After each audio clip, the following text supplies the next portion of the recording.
Hello students, good morning, नमस्कार। आज की क्लास में आपका स्वागत है।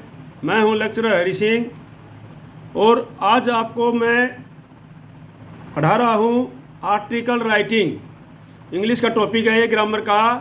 आर्टिकल राइटिंग सभी बच्चों के लिए है, 10th क्लास तक के बच्चों के लिए भी, ऊपर 11th 12th BA BSc BCom और कोचिंग वाले सभी के लिए आर्टिकल राइटिंग है। तो इसको जो है आप ध्यान से देखना कि आर्टिकल राइटिंग में किन किन चीज़ों की ध्यान रखना पड़ता है, आर्टिकल राइटिंग क्यों करनी पड़ती है।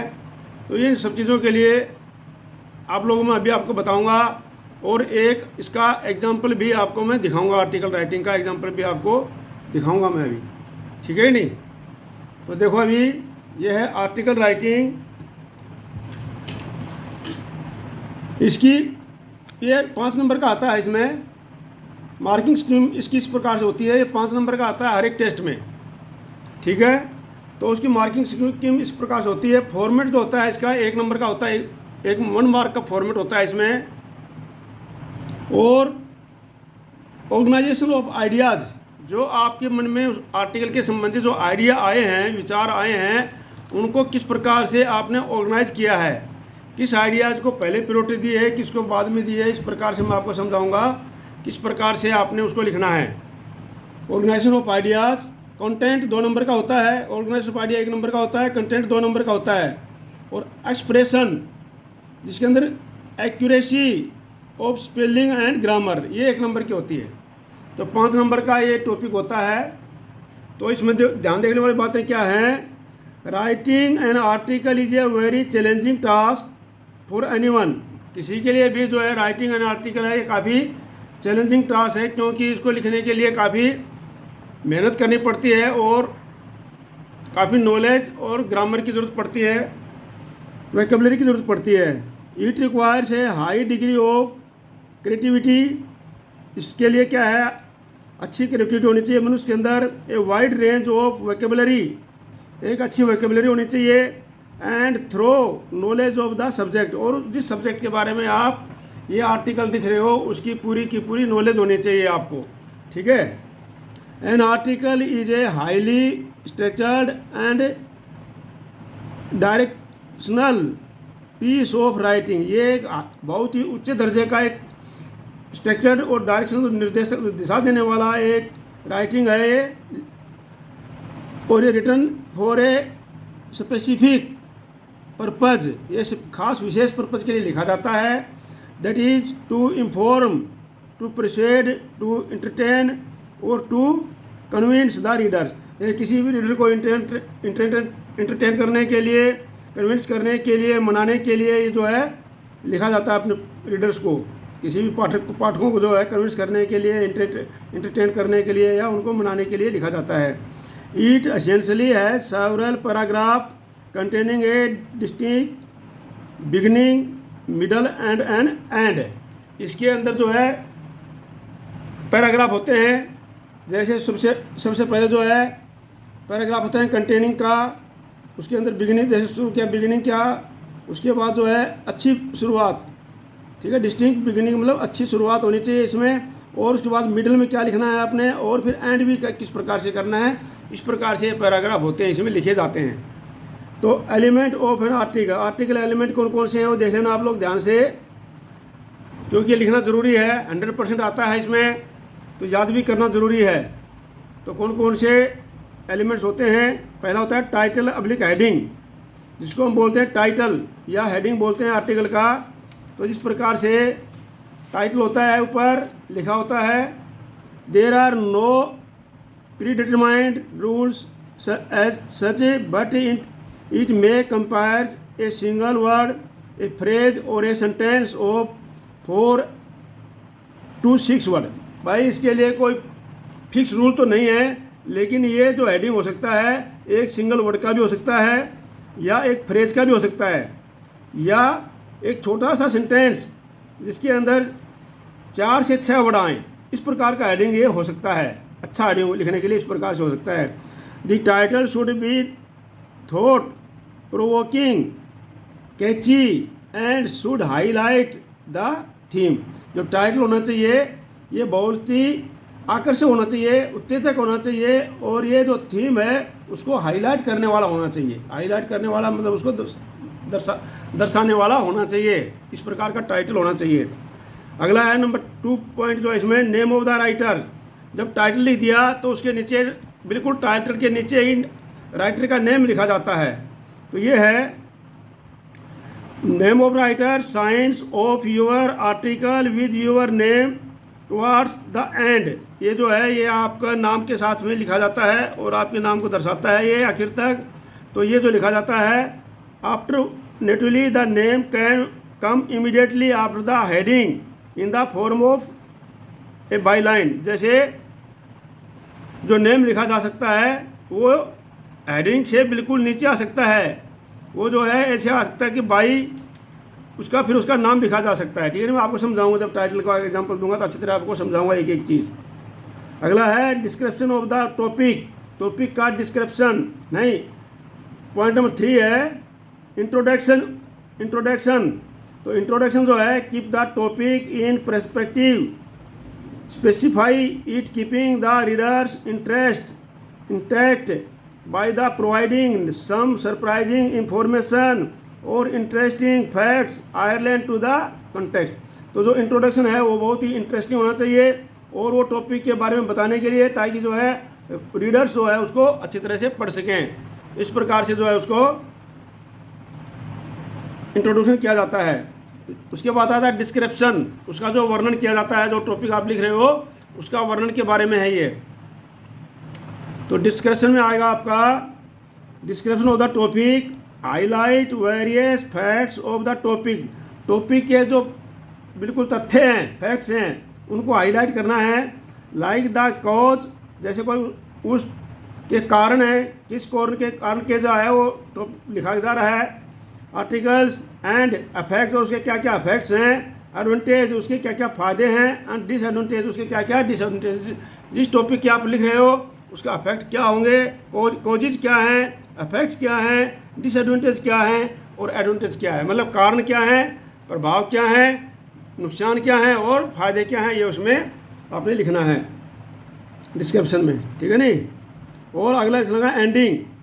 फर्स्ट है and wind up your article with your own views. अपने व्यूज़ से उसको वाइंड अप करना है, उसको मतलब उसको ख़त्म करना है। जैसे क्रिटिसिज्म, सजेशन, कुछ क्रिटिसिज्म करना है, उसकी तुलना करनी है, कुछ उसकी सजेशन देना है, क्रिटिसाइज करना है, कुछ उसका सजेशन देना है, एटसेट्रा। और लास्ट में है conclusion, and the article with the desire and appeal और ए वार्निंग। और उस आर्टिकल के लिए डिज़ायर और अपील और वार्निंग के बारे में लास्ट में आपको कंक्लूजन में लिखना है, अपना अपील करना है, उसको चेतावनी देनी है, या जो भी उसके बारे में आपने लिखना है वो लास्ट में लिखना है। इस प्रकार से जो ये आर्टिकल था आपका, आर्टिकल क्यों लिखा जाता है उसके बारे में थी। अब इसके बारे में कुछ जो है इंपॉर्टेंट बातें मैं आपको बताता हूँ, ध्यान में रखने वाली बातें, और फिर आर्टिकल का आपको एग्जाम्पल भी मैं दूंगा। तो ध्यान में रखने वाली बातें हैं वो मैं आपको दे रहा हूँ, तो इनको ध्यान से देखना आप। सबसे पहले है general point to be considered while writing an article. Article लिखते समय आपको खास जनरल पॉइंट्स क्या क्या हैं जिन पर आपने ध्यान रख लेना है। तो वो चीज़ है आपकी, फर्स्ट है understand the hints public information given in the verbal input. तो जो उसके अंदर हिंट्स सब वर्बल है उसको अच्छी तरह से आपने समझना है कि भाई किसके बारे में हमें क्या लिखना है। ठीक है नहीं।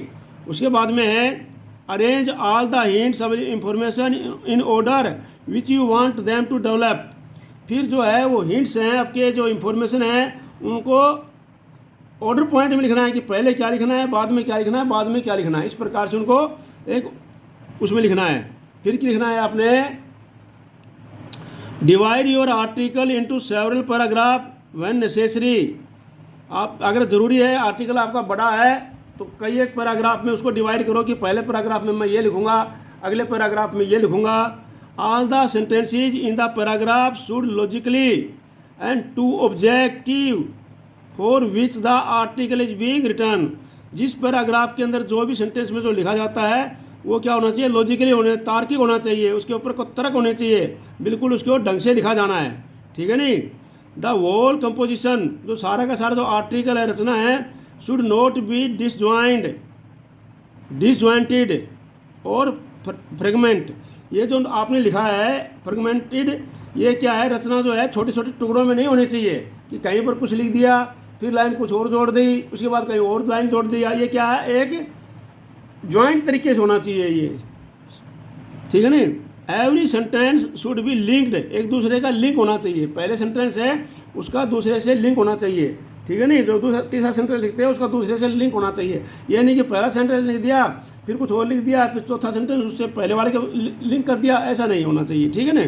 उससे लिंक होना चाहिए with the rest into the single word, वो सारा का सारा उसमें एक लिंक होना चाहिए जो आर्टिकल आप लिख रहे हैं।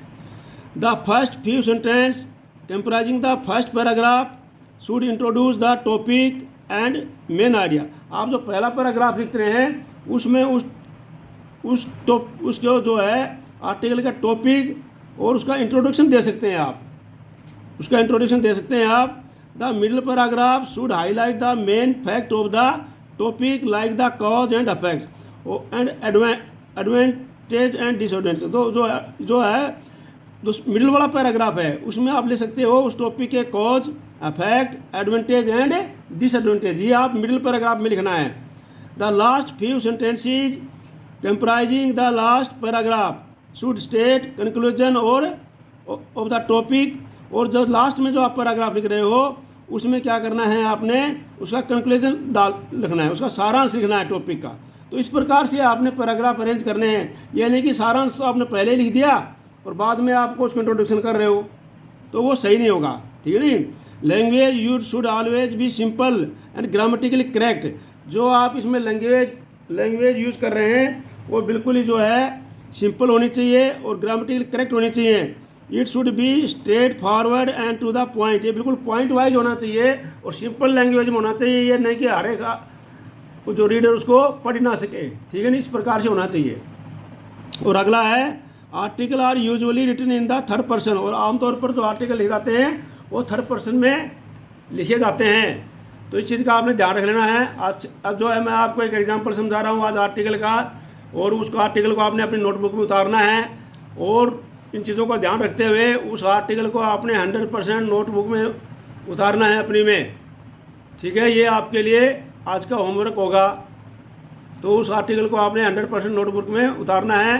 तो ये मैं आपको बता रहा हूँ फॉर्मेट ऑफ एन आर्टिकल, इसमें समझा रहा हूँ मैं कि भाई आर्टिकल का फॉर्मेट क्या होता है, किस प्रकार से जो है आर्टिकल का जो फॉर्मेट होता है वो क्या किस प्रकार से बनता है आर्टिकल, वो मैं आपको समझा रहा हूँ, क्योंकि फॉर्मेट का भी एक नंबर है और पूरा आर्टिकल भी लिख के दिखा रहा हूँ आपको मैं, ठीक है नहीं। तो ये है जो एक आर्टिकल है,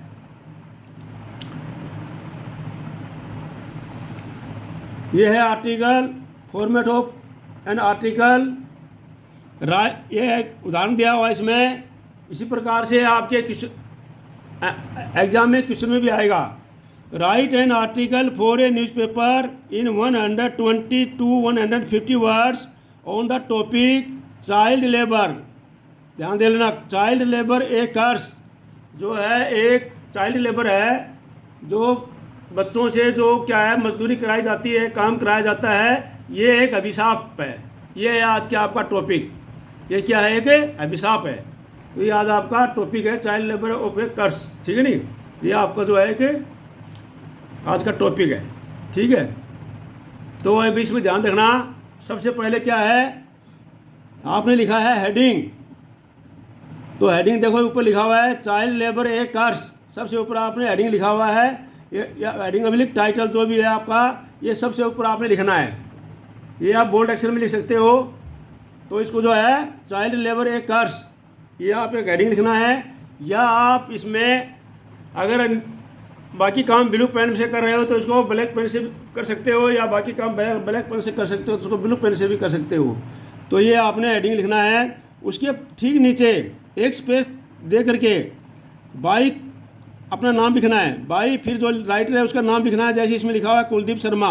अगर वो नाम कौन सा लिखना है आपने, अगर वो नाम आपने आपको क्वेश्चन में दिया हुआ है कि भाई आप ये है आपका नाम, ये है, और आपने इस पर आर्टिकल लिखना है, तो वही नाम लिखना है आपने जो क्वेश्चन में लिखा हुआ है। अदरवाइज आप जो है कुछ भी नाम लिख सकते हो, बाई करके कुछ भी नाम लिख सकते हो उसमें, ठीक है। या अगर नाम नहीं भी लिख सकते तो बाई ABC भी कर सकते हो, कोई बात नहीं है। तो बाई करके कुछ भी नाम आप लिख सकते हो, ठीक है। तो ये जो है नेम ऑफ द राइटर है ये, ठीक बिल्कुल आर्टिकल के नीचे लिखा जाता है ये। और फिर 2 स्पेस छोड़ करके, कम से कम 2 स्पेस छोड़ करके ये आपका आर्टिकल होना चाहिए। और आर्टिकल में ध्यान देने वाली बात ये होनी चाहिए आपकी कि राइट साइड से भी जो है जहाँ से लाइन शुरू की हैं, तो ये सारे के सारे अक्षर एक लाइन में होने चाहिए। इसमें किसी प्रकार की कोई मिस्टेक नहीं करना है, क्योंकि जो ऊपर वाला अक्षर आपने शुरू कर दिया और ये करना है, हेडिंग को आपने सेंटर में लेते हुए और उसके बाद लेफ्ट साइड में उतना ही जितना आप देखते हो, उसके बाद में इसको जो है सारे के सारे अक्षर अगली लाइन के उसी लाइन जो पहली लाइन आपने शुरू की है, पहली लाइन का पहला वर्ड शुरू किया है या पहला लेटर आपने शुरू किया है, उस लेटर के नीचे ही हर एक लाइन का पहला लेटर आना चाहिए। और इसी प्रकार से आपने कोशिश करना है कि एंड भी जो है इसी प्रकार से आना चाहिए जिसमें लास्ट में है। लेकिन उसमें अगर कोई आगे पीछे थोड़ा बहुत हो सकता है चल जाएगा, लेकिन पहले जो शुरू कर रहे हो यहाँ से जो है बिल्कुल एक लाइन में होना चाहिए। तो देखो अभी, children of today are the future of tomorrow and every child has the right to education and to lead a happy and healthy life. अब ये देखो इंट्रोडक्शन दे रहा है इसके बारे में कि भाई जो बच्चे हैं ये हमारे जो है फ्यूचर के, हमारे कल का फ्यूचर है, और हर एक बच्चे को आवश्यकता है उसको एजुकेशन देने की और उसको एक अच्छा खुशहाल जीवन और हेल्दी बचपन देने की, स्वस्थ बचपन देने की, ज़िंदगी देने के लिए उसको ये बचपन होता है, ठीक है नहीं। येट फिर भी today we deprive many children of the better future by engaging them in work. और आजकल हम देखते हैं कि बहुत से बच्चों का जो है काम के अंदर लगा दिया जाता है और उनका जो फ्यूचर है वो ख़राब हो जाता है।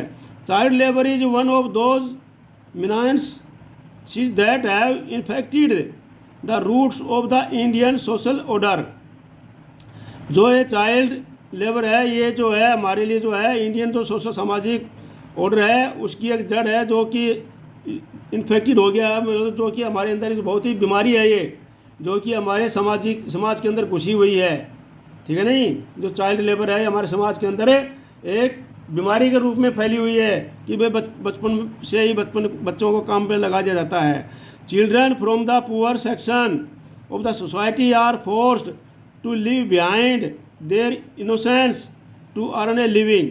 जो बच्चे हैं वो जो है खासकर पुअर सेक्शन, गरीब घराने के बच्चे जो हैं, उस सोसाइटी के बच्चे हैं, उनको बाय फोर्स जो है काम में लगा दिया जाता है, ठीक है। उनको अर्निंग ए लिविंग, अपने आजीविका कमाने के लिए उनको लगा दिया जाता है, बाय फोर्स उनको लगा दिया जाता है, ठीक है नहीं। They are force to earn a pittance और contribute to family work by sacrificing personal development. और उनको ज़बरदस्ती उनको अपनी परिवार के काम में योगदान देने के लिए, कंट्रीब्यूट करने के लिए और उनको सेक्रीफाइस करने के लिए, डेवलपमेंट करने के लिए उनको ज़बरदस्ती दबाव डाला जाता है। तो इस प्रकार से जो है आपका पहला पैराग्राफ हो गया जिसके अंदर से कि बताया गया कि किस प्रकार से चाइल्ड लेबर जो है हमारे देश के अंदर एक बीमारी के रूप में जड़ पकड़ चुकी है, किस प्रकार से जो है ये हमारे को बच्चों को, किस प्रकार से गरीब बच्चों को ये दबाव डाला जाता है, ठीक है नहीं। अब आता है हमारा second paragraph. Children stand being employed both on farm and factories because they provided a cheap and uncomplaining labour as compared to adults. अब जो है इसका रीज़न बता रहा है, मैंने आपको बताया था कि सेकंड पैराग्राफ क्या आप उसका रीज़न, इफेक्ट और डिसएडवांटेज वगैरह बता सकते हो। तो देखो पहले में उसने इंट्रोडक्शन दिया कि किस प्रकार से, जो राइटर ने इंट्रोडक्शन दिया भाई किस प्रकार से जो है हमारा बच्चों को के लिए ये इस प्रकार से करा जाता है। तो सेकंड पैराग्राफ में बता रहा है कि भाई children started being employed both farm and factories.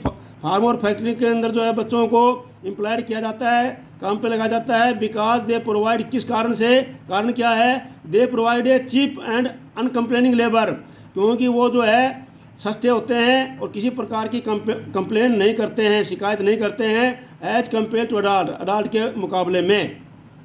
Adult के जो बड़े लोग हैं उनके मुकाबले में बच्चे जो सस्ती मजदूरी मिल जाते हैं और वो किसी प्रकार की कंप्लेन नहीं करते हैं, इसलिए फैक्ट्रियों में और फार्म हाउस में लगाया जाता है इनको। The importance of the education for the child was neglected. बच्चे की एजुकेशन, जो बच्चे के ऊपर जो चाइल्ड एजुकेशन शिक्षा है उसको नेग्लेक्ट किया जाता है and replaced with the necessity of providing for food and shelter. और उसको बल्कि दिया जाता है क्या, उसको नॉर्मल जो फूड और शेल्टर के बारे में उसको बदले दिया जाता है और ज़्यादा सस्ता उसको लगाया जाता है और उसकी आवश्यकताएं जो है उसको ख़त्म कर दी जाती हैं। तो ये बताया कारण। In spite of the many provision and law introduced by the government. देखो गवर्नमेंट के कई प्रोविजन लगाए गए हैं और गवर्नमेंट से कई जो है कानून बनाए गए हैं, उसके बावजूद भी चाइल्ड लेबर के ऊपर has continued to inhabit and affect the children of the nation. कि हमारे देश के अंदर जो है जो कंटिन्यू फिर भी ये जो है बढ़ रही है और हमारे देश में नेशन के अंदर ये चल रही है, इसका अफेक्ट पड़ रहा है। Therefore there is a need to look into the issue for a multi dimension perspective. इस प्रकार से हमारे को इसको जो है मल्टी डायमेंशन पर्सपेक्टिव में की तरफ से देखना है। उसके हिंदी होती है बहुआयामी दृष्टिकोण है, लेकिन आपको उसको याद नहीं करना है, आपने सिर्फ याद रखना है मल्टी डायमेंशन पर्सपेक्टिव। ये इसके लासिया ग्राम अमरी से देखना है। Parents must be guided and made to understand the value of education. हमें पेरेंट्स को जो गाइड करना चाहिए और उनको एजुकेशन की वैल्यू समझानी चाहिए। फॉर ए चाइल्ड, एक बच्चे के लिए एजुकेशन की क्या वैल्यू है। This will open up A brighter future for the such A children. और ये है बच्चों के लिए बहुत एक अच्छा भविष्य खोलेगा। तो इस प्रकार से ये आपने आर्टिकल लिखना है और ये एक लिमिटेड शब्द होते हैं, उसमें दिया होता है 120 to 150 वर्ड में ये आपने लिखना है। ज़्यादा इसको अच्छे के तौर पर ज़्यादा बढ़ाना भी नहीं है। और फिर जो है ये आर्टिकल को आपने चारों तरफ से लाइन खींच करके बॉक्स के अंदर बंद कर देना है। इतना ही आर्टिकल है और इसको आपने समझ लेना। जय हिंद, जय भारत।